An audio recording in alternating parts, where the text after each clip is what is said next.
আসলে আমরা যারা বাইক চালাই আমাদের মাঝে মধ্যে কিছু জিনিস মনের অজান্তে হয়তো আমরা ভুলে যাই। সেটা হচ্ছে আমাদের বাইকের টায়ারের প্রেশারটা চেক করতে। তা আপনি যখন আপনার বাইকের টায়ারের প্রেশারটা মানে কোম্পানি যেভাবে ক্লেম করছে যে সামনের চাকা কতটুকু দিবেন, পেছনের প্রেশারটা কতটুকু রাখবেন, বা ওই নিয়ম অনুযায়ী যদি আপনি দেন তাহলে আপনার রাইডিংয়ের যে কনফিডেন্ট সেটা অনেক বেশি বেড়ে যাবে। কারণ আপনি চাকার যদি ঠিকমতো হাওয়া না থাকে বা কম বেশি থাকে তখন আপনি কিন্তু রাইড করে কমফোর্ট ফিল পাবেন না। কোম্পানি ওয়াইজ মানে সামনে কত দিবেন, পেছনে কত দিবেন, ওইভাবেই উল্লেখ থাকে। যেমন আমাদের এই গাড়িগুলো সামনে কোম্পানি দেওয়া আছে 28, পেছনে দেওয়া আছে সম্ভবত 30। সেক্ষেত্রে আপনি 1-2 বেশি দিতে হয়তো 30-35 এভাবে রাখতে পারেন। এটা আপনি আপনার সুবিধা মতো। হাওয়া যদি কম বেশি হয় সেক্ষেত্রে আপনি বাইক চালায় এত কমফোর্ট ফিল পাবেন না।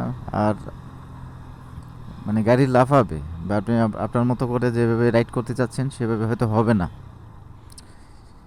এই কারণে মাঝে মধ্যে টায়ারের প্রেশারটা একটু চেক দিবেন যাতে করে আপনার হাওয়া কম বেশি না থাকে।